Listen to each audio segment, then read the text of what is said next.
People in the US have done very bad things in the past when the petrodollar system was threatened to make sure they kept their dollar power around the world.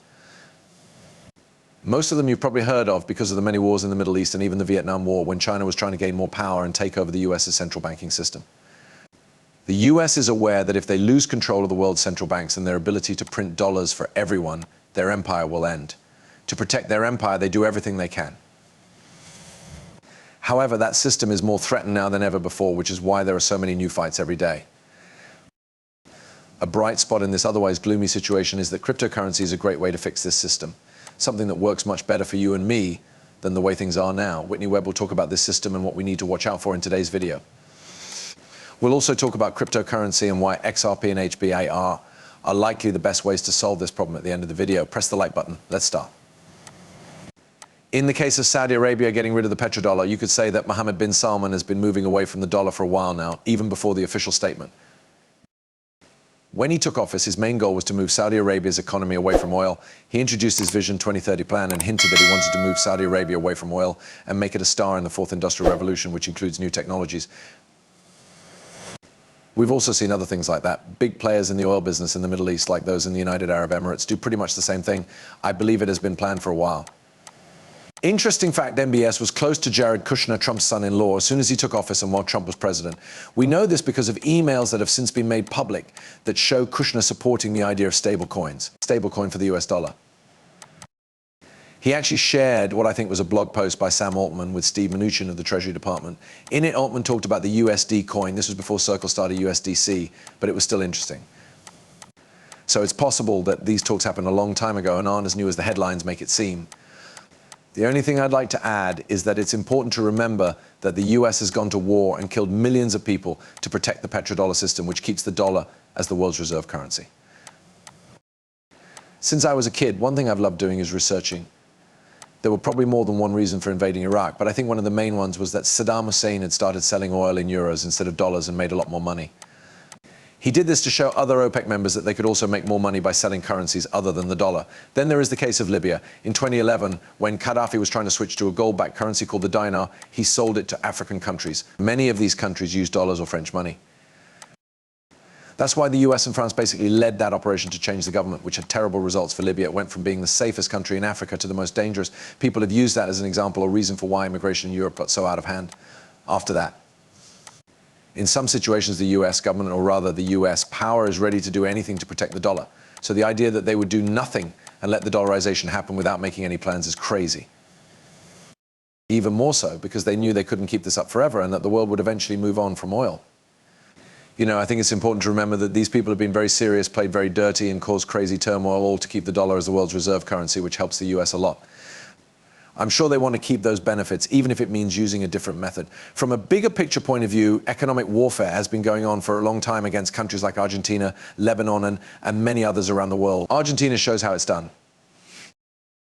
In fact, this has been going on for a very long time in a lot of places in Latin America, not just Argentina. It's also a grab for resources. We also talk about this in this piece and plan to do so in future reports and a book. A lot of the people I've written about, Mark has written about, and we've written about together are the engineers of that expressly. In the 1980s and 1990s, Latin America's debt was wiped out. This connected Latin America to the US and more generally to many global economic interests based in the US, such as Wall Street banks. A lot of this was planned by them. So what's going on in Argentina now didn't just appear out of thin air.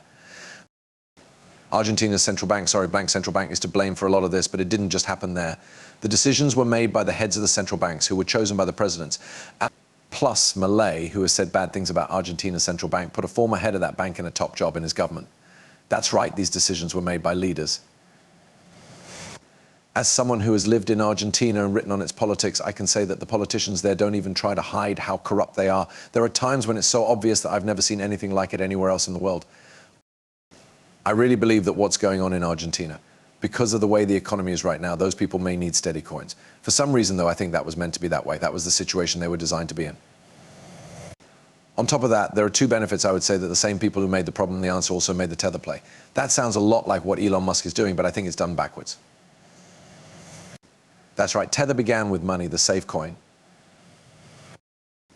I know they're working on brain chips and satellites. Musk is working on brain chips and satellites, and he may have taken over a social network for the user data. Now he's trying to turn Twitter into a bank, and he wants to be a part of the whole financial system.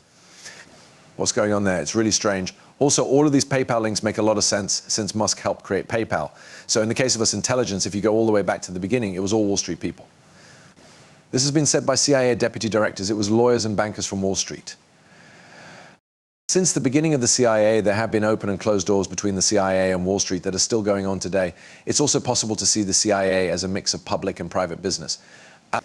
It's a public safety body, but it's mostly been used as the Wall Street secret police in the past. That's why its first coups, like the one in Guatemala, were done for United Fruit. You know, a major multinational corporation based in the United States, which interestingly enough was later acquired by first Leon Black's dad and then Leslie Wexner's business coach. I know what his bad name is. Yes. Besides that, there are things like the coup in Iran over Anglo-American oil where they lost their interests. You could say that the Chilean coup of 1973 happened because of attempts to take over copper mines and make Western mining companies lose money.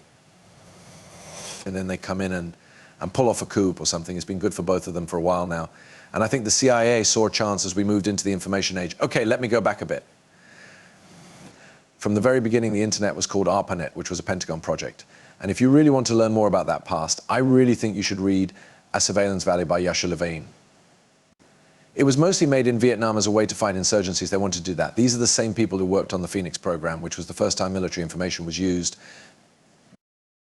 Before we go back to the video, I want to say a quick word about today's sponsor, the Raccoon Field. They are a joke coin that says they are the next 1000X project, and I have to say they have some pretty cool stuff. They've heard back from people like Elon Musk. They posted a video here last year that showed Albert Stock, a construction worker from the 1980s, and Elon Musk. The official Elon Musk account responded to that. That's pretty cool. It's clear that got them a lot of attention because their page has grown a lot since then. Even now, you can see that they're still sharing memes and retweeting Elon Musk when they can, probably hoping for another response. I have to say that if Elon Musk does reply to these guys again, it will bring a lot of attention to their project, which is what it's all about, right? Like most other meme projects, they want to get their jokes seen by as many people as possible and spread the word about the raccoon coin. They have a launch pad where they will put other jokes on their project, and of course they will stake. So, if you're interested, check them out. Come back to the movie. It is known that US military intelligence is using databases to find the names of rebels and then killing them. There were also a lot of them who weren't actually rebels but were thought to be or lived near dissidents. Then it goes on to say that all of these CIA-backed dictatorships, like Pinochet's in Chile on Operation Condor, use the same method. There are intelligence services at the top of a lot of these companies. Palantir, which I already talked about, got money from in QTEL and worked closely with the CIA. At first it was PayPal. Palantir is a company that grew out of PayPal. Oracle is yet another very large company in Silicon Valley. Before he started Oracle, Larry Ellison worked at the CIA on Project Oracle, which was a computer project. It laid the groundwork for Oracle as we know it today. Many of these partnerships between intelligence organizations and big companies have been going on for a long time. They wouldn't